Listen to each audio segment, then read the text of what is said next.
రూమ్లో విభస్త్రగా Radha Gayatri dead body. ఇద్దరం మద్యం తాగామన్న భర్త. అనుమానాస్పద మృతి ఘటనలో దర్యాప్తు చేపట్టిన పోలీసులకు మర్డర్ మిస్టరీగానే ఉంది. ఈ క్రమంలో మృతురాలి తల్లిదండ్రులు సంచలన ఆరోపణలు చేశారు. దీంతో ఈ కేసు కీలక మలుపు తిరిగింది.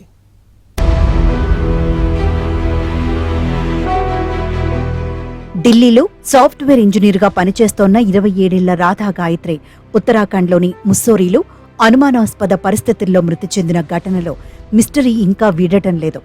భర్తతో కలిసి విహారయాత్రకు వెళ్లిన రాధా గాయత్రి ముస్సోరీలోని హోమ్ స్టే గదిలో విగతజీవిగా మారింది. అయితే పక్కా పథకం ప్రకారమే తమ కుమార్తెను అల్లుడు శ్రీచరణ్ చంపేశాడని టెక్కీ రాధా గాయత్రి తల్లిదండ్రులు ఆరోపించారు. తన అల్లుడు కాదని ఓ మృగం అంటూ తీవ్ర ఆగ్రహం వ్యక్తం చేశారు. శ్రీచరణ్ తల్లిదండ్రులపైన తమకు అనుమానం ఉందని తెలిపారు. పక్క ప్లాన్ గానే చేశాడండి. ఎవరికి చెప్పకుండా 11వ తారీఖున ఆల్రెడీ రూమ్ బుక్ చేశాడండి.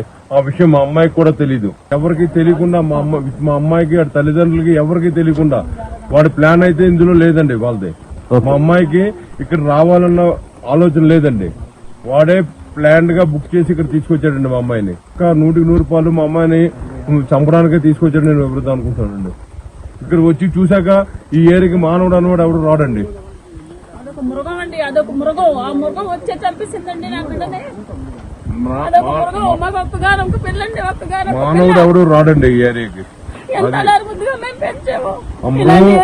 అర్ధరాత్రి 11:30 గంటల టైంలో కొండల్లోకి రావాల్సిన పని ఎందుకు వచ్చిందండి? టెక్కీ రాధా గాయత్రి మృతిపై తల్లిదండ్రులు ఉత్తరాఖండ్లోని డెహ్రాడూన్లో న్యాయ పోరాటం చేస్తున్నారు. ఈ క్రమంలో Mussoorie police station house officer అనుమతితో ఘటనా స్థలికి వెళ్లారు. ఆ ప్రదేశాన్నంతటినీ పరిశీలించి తీవ్ర ఆందోళన వ్యక్తం చేశారు. హోమ్ స్టే ప్రాంతం రాత్రుళ్లు ఉండేందుకు అనుకూలంగా లేదని చెప్పారు. రాధా విశాఖ నుంచి మసూరికి వెళ్లిన సంగతి కూడా తమకు ఆలస్యంగా తెలియచేసినట్లు తల్లిదండ్రులు చెప్పారు. తమ కుమార్తెను పక్కా పథకం ప్రకారమే అల్లుడు చంపేశాడని ఆరోపించారు. శ్రీచరణ్ను తక్షణమే అరెస్ట్ చేసి తమకు న్యాయం చేయాలని కోరారు. డెహ్రాడూన్ కలెక్టర్ ఆశిష్ చౌహాన్ ఈ కేసు దర్యాప్తుపై దృష్టి పెట్టారు. ఘటన జరిగిన సమయంలో జరిగిన పరిణామాలపై సమగ్ర దర్యాప్తు చేయనున్నారు. ఆ సమయంలో ఉన్న అధికారులు, సిబ్బందిని విచారించే యోచన చేస్తున్నారు. ఉత్తరాఖండ్, ఏపీ ప్రభుత్వాలు తమకు పూర్తి సహకారం అందిస్తాయని గాయత్రి తల్లిదండ్రులు తెలిపారు. అయితే మసూరీలో ఘటన జరిగిన హోమ్ స్టేకు బాధిత కుటుంబం చేరుకునేసరికి పోస్ట్ మార్టం పూర్తవడం, హోటల్ గదిలో రక్తపు మరకలున్న బెడ్షీట్ తొలగించడంపై అప్పుడే రాధా గాయత్రి తల్లిదండ్రులు అభ్యంతరం వ్యక్తం చేశారు. ఈ నేపథ్యంలోనే పోస్టుమార్టం నివేదికపైన మెజిస్టీరియల్ జోక్యం చేసుకోవాలని బాధిత కుటుంబం కోరింది.